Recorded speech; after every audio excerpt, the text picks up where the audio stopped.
Paseos con Osio, así se llama el programa de visitas impulsado por el Cabildo Catedral de Córdoba para sumarse a la conmemoración del 1700 aniversario del Concilio de Nicea, presidido por un obispo cordobés. En Córdoba hay lugares que hablan de Osio, de su figura gigante a través del tiempo, no siempre reconocida y comprendida en su contexto. Fue un cordobés del siglo IV el que unió la Iglesia de Occidente y de Oriente, el que aconsejó al emperador Constantino y el que permitió que hoy recemos un mismo credo. Este programa surge a raíz de la exposición Córdoba y el Mediterráneo, donde se revela la necesidad de ampliar el conocimiento sobre su trascendente figura. Con el apoyo del delegado diocesano de catequesis, Adolfo Ariza, y la participación de un guía extraordinario de la catedral, se hacen realidad estos paseos de valor pedagógico. De eso se ocupará el coordinador de la pastoral de la Fundación Diocesana de Enseñanza Santos Mártires. Buenas tardes a ambos. David Luque. Buenas tardes. Y al padre Ángel Roldán. Muy buenas tardes. Muchas gracias por vuestra asistencia. Es a raíz de la exposición Córdoba y el Mediterráneo cristiano cuando detectáis una urgencia por redimensionar la figura de Osio. ¿No es así, David?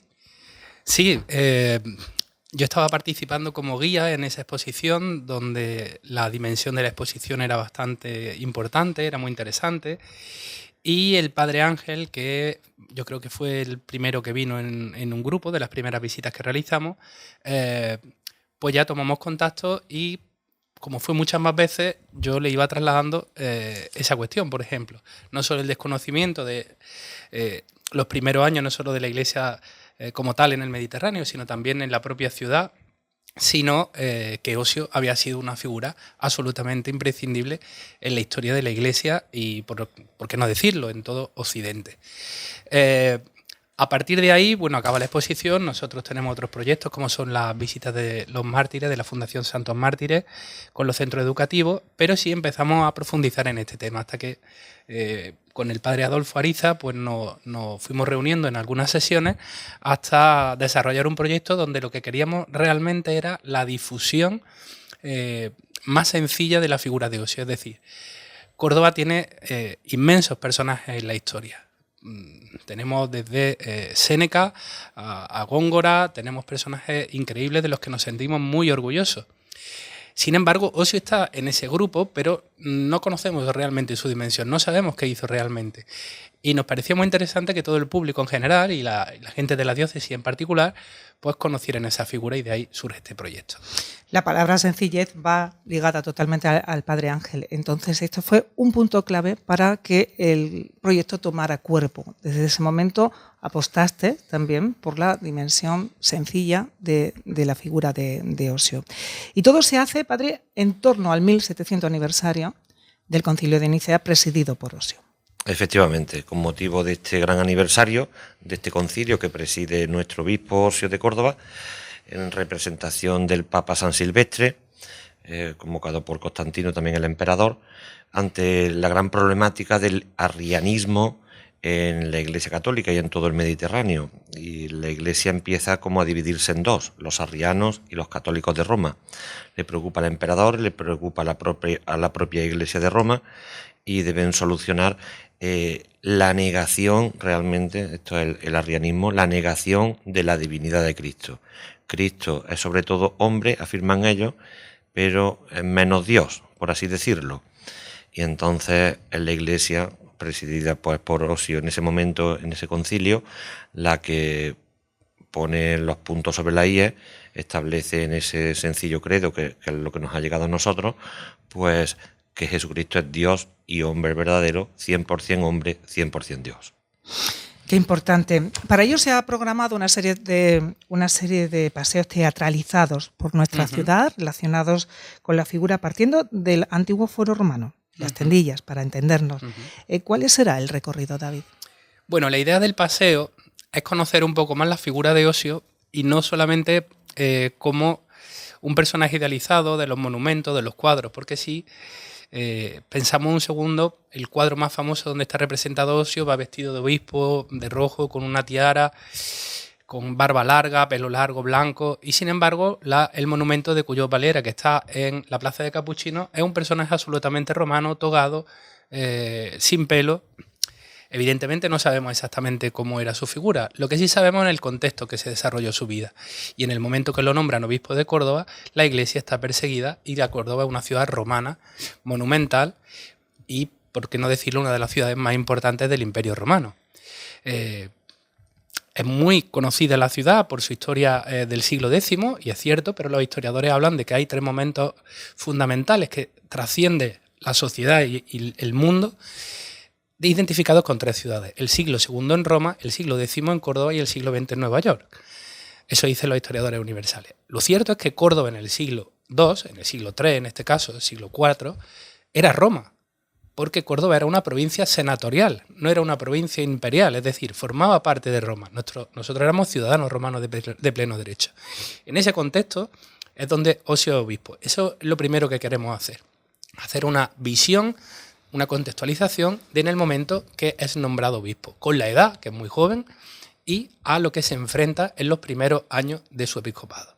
Como es persecuciones, en ese momento hay que relacionarlo y de manera directa con San Aciclo, Santa Victoria, San Zoilo y los mártires romanos, porque él sufre martirio, él también sufre persecución, según las actas de los concilios. Cuando llega allí se habla de las señales de los obispos que llegan con señales de martirio.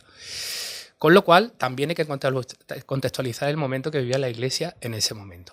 A partir de ahí iremos viendo un recorrido iremos después a la ermita de San Zoilo, para relacionarlo directamente como un espacio donde sí, dice por lo menos la tradición, que estuvo la casa donde fue martirizado Zoilo, y después pasaremos a la zona del templo romano y del hallazgo en capitulares, de esto que se ha encontrado en los jardines de Oribe, como serían las mazmorras del circo que fueron utilizadas para los cristianos y supuestamente también para San Aciclo, para ir después hasta el anfiteatro que estaba en el otro lado de la ciudad. Desde ahí volveremos a tener una visión genérica. Y acabamos en San Pedro, donde entraremos más allá en profundidad en unas cuestiones más teologales, pero se hará sobre todo con una representación teatral que hace Elia, que es una actriz maravillosa de Teatro Avanti, que ha colaborado también con el Obispado y con el Cabildo en alguna vez, con la Diputación, hace muchísimos proyectos, y será esa representación final. Qué maravilla. Ángel, es muy importante para los alumnos, para todos los alumnos, pero en la Fundación Santos Mártires se presta especial interés a este tipo de formación. ¿Cómo han venido recibiendo los chavales esta convocatoria de pasear de la mano de Osio? Sí, pues de manera masiva, podríamos decir. Ha sido una sorpresa la respuesta no solamente de los colegios de la Fundación, sino de la propia ciudad y de la propia diócesis, como han respondido a la invitación de participar en Paseos por Córdoba. Es importante para ellos, puesto que a la hora de hablar de todo esto de Arrio, de Nicea, de Osio, podemos caer en un anacronismo, algo arqueológico, antiguo. Cuidado, porque es actual. La herejía nunca caducan, por así decirlo. Lo que pasó puede volver a pasar. Eso lo sabemos, ¿verdad? Y todo esto que Arrio negaba de que Jesucristo era Dios, de que comenzó a existir cuando nació del seno de la Virgen, no es eterno por tanto. Esto es lo que Arrio defendía, y todos sus seguidores, los arrianos. Y Nicea con Osio establecen ese credo de engendrado, no creado, de la misma naturaleza del Padre, por quien todo fue hecho. Y pues también se nos pueden caer de las manos algunos discursos, por así decirlo, en los que se le da mucha supremacía a la humanidad de Jesús, mucho hombre, pero poco Dios, ¿verdad? Y está muy bien el nacimiento de Jesús, que era niño, que era un revolucionario, cuasi político, bien, pero aquí la grandeza es que es Dios, sus milagros y su resurrección, que por eso está vivo hoy, porque resucita. Entonces, ni antes se debieron y no se quedaron en la sola humanidad, y hoy tampoco debemos quedarnos solamente en la humanidad de Jesús, en que solamente es hombre. Dios y hombre verdadero, 100% hombre, 100% Dios. Pues la vigencia del obispo Osio parece más que palpable, ¿no? Por las palabras del padre Ángel y también por esa masiva afluencia. Hay que decir que hay un correo electrónico a disposición de las personas que quieran participar a lo largo de este mes de febrero, que es paseos@cabildocatedraldecórdoba.es. ¿Cabe imaginar o cabe soñar que se convierta esta actividad en algo sostenido en el tiempo, David? Hombre, yo creo que es imprescindible. A mí, por ejemplo, voy a darle la vuelta a la respuesta. Me ha llamado mucho la atención, por ejemplo, que haya algún instituto de secundaria público que tiene en el interior un aula de patrimonio y que rápidamente han solicitado visita para 2 grupos. Eso habla de la importancia de Ocio como patrimonio de la ciudad. Independientemente de que como iglesia veamos esa figura importante y trascendente que consigue o que colabora en que el emperador Constantino emita el edicto de Milán y se permita la libertad religiosa en el imperio, y a partir de ahí comience la expansión de la iglesia como la conocemos hoy, como figura para la ciudad es muy importante. Es decir, un cordobés que era extremadamente inteligente, que tenía unas cualidades sociales muy importantes para que lo llamara el emperador a mediar entre un conflicto tan importante como era en ese momento el que mantenían Arrio y Atanasio. Con lo cual, desde un punto de vista incluso para la ciudad, no solo para la iglesia, para la ciudad, sería necesario que por lo menos de vez en cuando volviéramos todos los años a la figura de Ocio. Eso sí es verdad.